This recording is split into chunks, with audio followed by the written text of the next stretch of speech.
नमो नमः। बच्चों, कैसे हैं आप सभी? आशा करती हूँ आप सभी कुशल मंगल होंगे और अपने घरों में रहकर पढ़ भी रहे होंगे। तो आज हम आपके लिए लेके आए हैं व्याकरण के अंतर्गत प्रश्न निर्माण। प्रश्न निर्माण किस तरह करें, इन प्रश्न निर्माण करते समय किन चीज़ों का ध्यान रखना चाहिए, किन बातों की आवश्यकता होती है हमें, जैसे कौन से शब्द रूप चाहिए, तो ये आज मैं आपको बताऊंगी। तो देखिए बच्चों कि प्रश्न निर्माण करते समय जो भी आपको जो प्रश्न करते हैं वहाँ पर अंडरलाइन होता है ना, उस शब्द को जहाँ से स्थूल या रेखांकित पद की विभक्ति वचन लिंग के अनुसार ही किम सर्वनाम शब्द से प्रश्न निर्माण करें। कैसे करें? देखो, प्रश्न निर्माण करते समय शब्द रूप हमें पहले पढ़ना होगा, याद करना होगा। जैसे किम शब्द, किम मीन्स होता है कौन, क्या। तो ये पुल्लिंग शब्द में कैसे चलते हैं? कह कऊ के, कम कऊ कान, केन काभ्याम कैः, कस्मै काभ्याम केभ्यः, कस्मात् काभ्याम केभ्यः, कस्य कयोः केशाम, कस्मिन् कयोः केषु। मतलब ये आपका प्रथमा से लेकर के सप्तमी विभक्ति तक के है। और मैंने आपको ये कारक चिन्ह बताए थे बच्चों कि प्रथमा विभक्ति में कौन सा कारक चिन्ह लगता है। जैसे कर्ता कारक है, प्रथमा कर्ता है ना, कर्ता ने कर्म को करण से संप्रदान के लिए अपादान से संबंध का के की रारेरिया रारेरी अधिकरण में पर पास, में पर, यह सप्तमी विभक्ति में लगता है, में पर। तो इसको देखते हुए हम जैसे कि इसका अर्थ क्या हो जाएगा? कह कऊ के, किन्ने, किसने, किन दोनों ने, किन सब ने। फिर किनको, किन दोनों को, किन सबको। किन के द्वारा, किन दोनों के द्वारा, किन सब के द्वारा। यहाँ पे किन से भी हो सकता है, किन दोनों से, किन सब से, क्योंकि किससे आ रहा है? किन के द्वारा, किन से। चतुर्थी विभक्ति में कस्मै काभ्याम केभ्य, किसके लिए, किन दोनों के लिए, किन सब के लिए। पंचमी विभक्ति में कस्मात, यहाँ अलग होने की प्रक्रिया हो रही बच्चों। देखो, अलग होना से यहाँ पर भी आ रहा, वहाँ भी आ रहा, लेकिन ये से अलग होने के लिए किससे, कस्मात, किन दोनों, किन से, किन दोनों से, किन सब से अलग होना है ना। तो यहाँ पे कस्मात काभ्याम केभ्य। अब काके की षष्ठी विभक्ति लग रही है, इसका कारक चिन्ह है काके की, किसका, तो किसका, किनका, किन दोनों का, किन सब का। और कस्मिन, किन में, किन दोनों में, किन सब में। तो इसी तरह पुल्लिंग और नपुंसक लिंग में होगा। नपुंसक लिंग शब्दों में याद रखिए बच्चों ये कि नपुंसक लिंग शब्द पढ़ते समय हम यहाँ पर कौन शब्द यूज करते, क्या यूज करते, क्या है ना। किम के कानी, किम के कानी, ये प्रथमा और द्वितीय विभक्ति ही अलग होती है, पुल्लिंग से डिफरेंट होती है, अलग होती है। बाकी तृतीय विभक्ति से पुल्लिंग और नपुंसक लिंग में सेम, सप्तमी विभक्ति तक सेम रहता है, वैसे ही चलती है जिस तरह की ये पुल्लिंग में चलता है ना, केवल प्रथमा द्वितीय को छोड़कर। और आप ये याद रखिए कि सर्वनाम शब्दों में क्या होता है? संबोधन विभक्ति नहीं होती है ना। ये इस तरह चलेंगे। तो बच्चों आप देखिए स्त्रीलिंग शब्द में किम, स्त्रीलिंग में मतलब कौन, का के काह, काम के काह, कया काभ्याम काभी, कस्यै काभ्याम काभ्य, कस्याः काभ्याम काभ्य, कस्या कयोः कासाम, कस्याम कयोः कासु। ये याद रखिए। इसमें स्त्रीलिंग में बहुवचन में देखो आ की मात्रा है और पुल्लिंग में एक ही मात्रा आती है, वहाँ केभ्य केभ्य आता है, यहाँ पे काभ्य काभ्य है, ये याद रखिए। हाँ, अब देखो प्रश्न कैसे करें, एकदम सिंपल सा प्रश्न आपको निर्माण करना बताती हूँ। एषः बालकः अस्ति, यह बालक है। मान लीजिए बालक में अंडरलाइन है, ये रेखांकित किया गया। अब मुझे देखना है कि ये बालक कौन से लिंग में है, ये पुल्लिंग में है। अब फिर मैं देखूंगी कि ये बालक कौन सा वचन है, एक वचन है। फिर हम ये देखेंगे बालक कौन सी विभक्ति है, तो प्रथमा विभक्ति है ना। बालकः, बालकौ, बालकः चलता है ना। तो बालकः, बालकौ, बालकः, इसमें बालकः एक वचन है। तो अब हम पुल्लिंग शब्द के किम में जाएंगे। तो किम की पुल्लिंग प्रथमा विभक्ति क्या होगी? कह कऊ के, कह एक वचन है, तो यहाँ पर देखो हमने कह प्रथमा विभक्ति का एक वचन लिखा और ये पुल्लिंग शब्द है।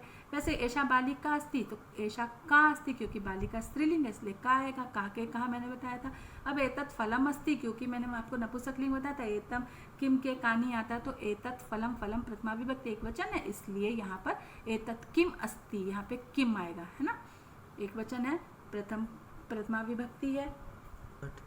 पूर्णार्थक संख्या के लिए कतम शब्द का प्रयोग किया जाता है बच्चों।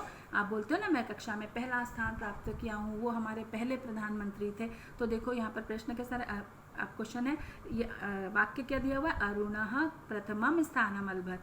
तो यहाँ प्रथमम आया, इसलिए यहाँ पे पूछा कौन सा स्थान प्राप्त किया, कतमम, कितना, कितकम, कौन सा स्थान, तो पहला स्थान, कतमम प्रथमम स्थानम प्राप्तम, तो प्रश्न बन जाएगा कतमम स्थानम। और देखो दूसरा, जवाहरलाल नेहरू प्रथमः प्रधानमंत्री आसीत्, तब यहाँ पे प्रथमः आया है तो यहाँ पे क्या हो जाएगा कतमः, जवाहरलाल नेहरू कतमः प्रधानमंत्री आसीत्, अब यहाँ पे ये आएगा इसलिए मैंने डैश कर दिया, प्रधानमंत्री आसीत्, ठीक है, कतमः आएगा प्रथमा की जगह, ठीक है। आइए आगे और देखते हैं हम अगले क्वेश्चन। सो चिल्ड्रन, प्रश्न निर्माण करते समय वाक्य के अंत में प्रश्नवाचक चिन्ह का प्रयोग अवश्य करना चाहिए और प्रश्न निर्माण में 9 ककार का प्रयोग किया जाता है। इसके पहले मैंने आपको किम शब्द रूप के द्वारा किस तरह प्रश्न निर्माण करते ये बताया। अब देखो ककार कौन से होते हैं कि जिसमें क से स्टार्ट होने, किम, किम में होता है कौन या क्या, प्रथमा से सप्तमी विभक्ति तक तीनों लिंगों के अनुसार अभी मैंने बताया। अब कुत्र देखो, कुत्र मीन्स होता है कहाँ, स्थानवाचक शब्दों के लिए, कति कितने संख्यावाचक शब्दों के लिए यूज होता है, कदा कब समय तथा अवस्थावाचक के लिए, कुतः कहाँ से पंचमी विभक्ति अलग होने की प्रक्रिया होती है, जैसे गंगा कुतः निस्सरति, गंगा कहाँ से निकलती है, कीदृश कैसा, ये विशेषण के लिए है, लेकिन इसमें देखो पुल्लिंग शब्द के लिए कीदृश, स्त्रीलिंग के लिए कीदृशी और नपुंसकलिंग के लिए कीदृशम होगा, हाँ याद रखिए कीदृशम।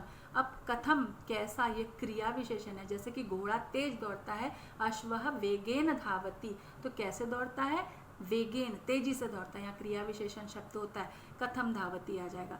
कथम कौन सा, पूर्णार्थक संख्या के लिए है ना, अभी मैंने बताया।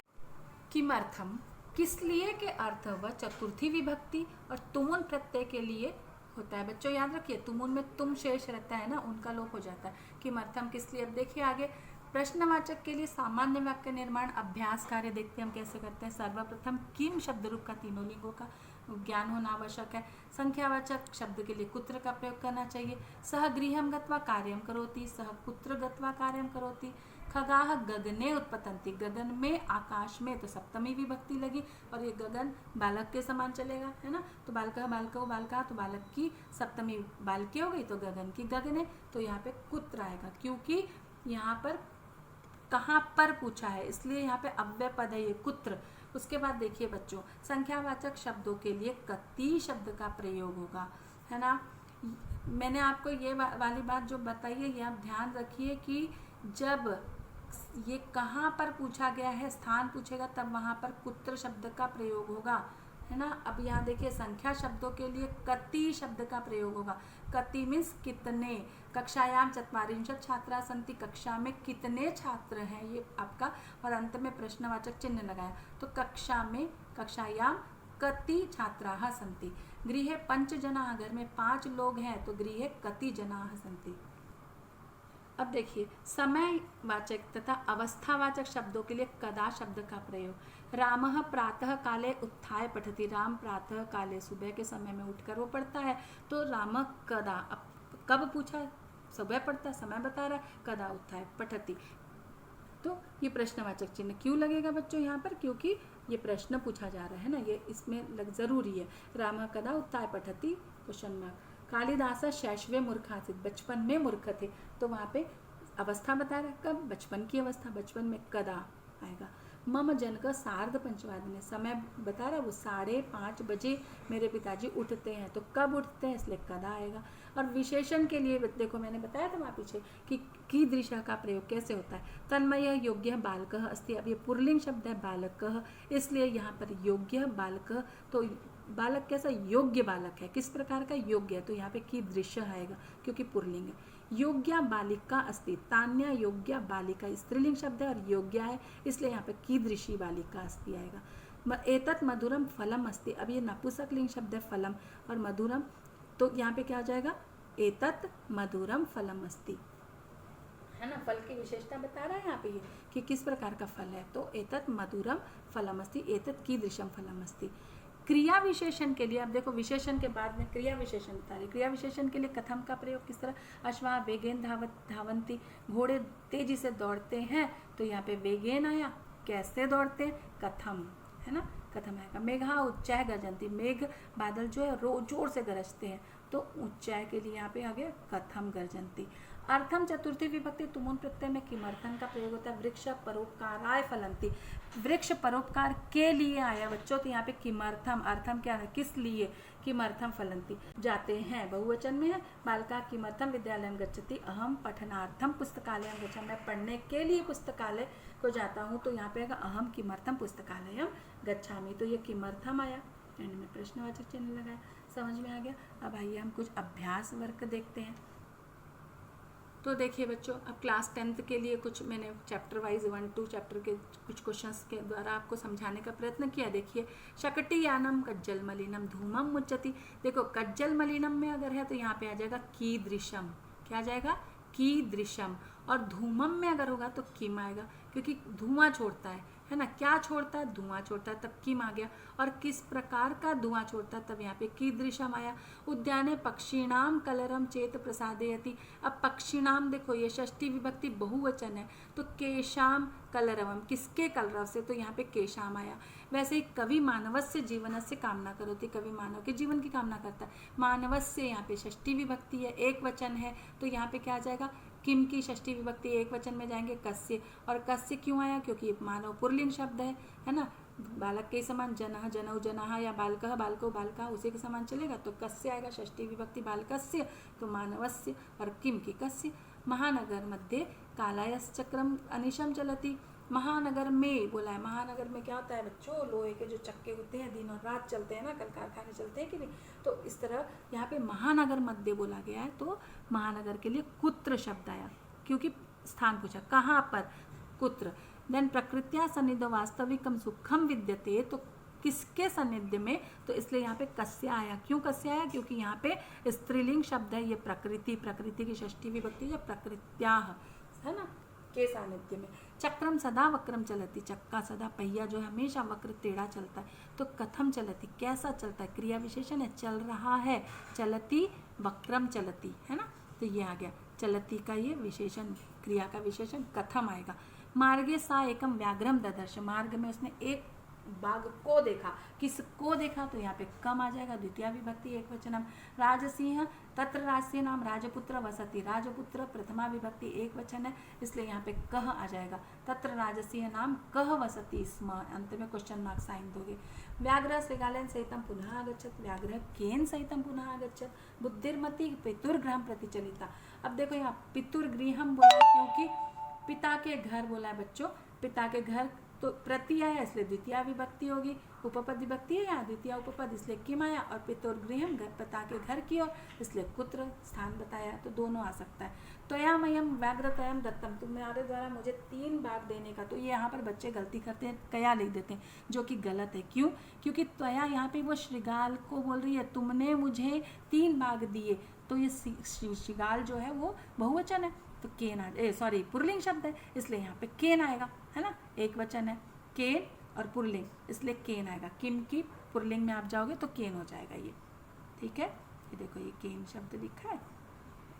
प्रश्नवाचक, कश्चित धूर्त श्रृगाल आसन, किसी कोई धूर्त श्रियार बोल रहा था, दूर किस तरह का, तो स्क्रीदृश धाष्टति पुत्रो चपेटिया जगात, उसने जोरों से, तो यहाँ पे धाष्ट्यात बच्चों पंचमी विभक्ति है, इसलिए यहाँ पे कस्मात आएगा, कस्मात किससे, है ना।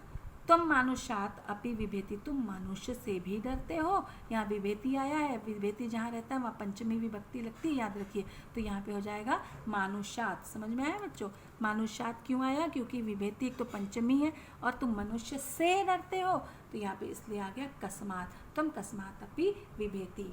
तो आपको ये प्रश्न समझ में आ गए होंगे। एक तो आपको सर जो अव्यय पद दिए गए हैं ना, वो भी अच्छे से आप पढ़िए, उनके द्वारा ककारों का चिन्ह आपको ध्यान होना चाहिए, और उसके अलावा किम शब्द रूप तीनों लिंगों में आप अच्छे से पढ़ लीजिए, बहुत आसानी से आप प्रश्न निर्माण करेंगे, और इजी वे में आपको ये अंक मिलते हैं। ठीक है बच्चों, समझ में आ गया, थैंक यू।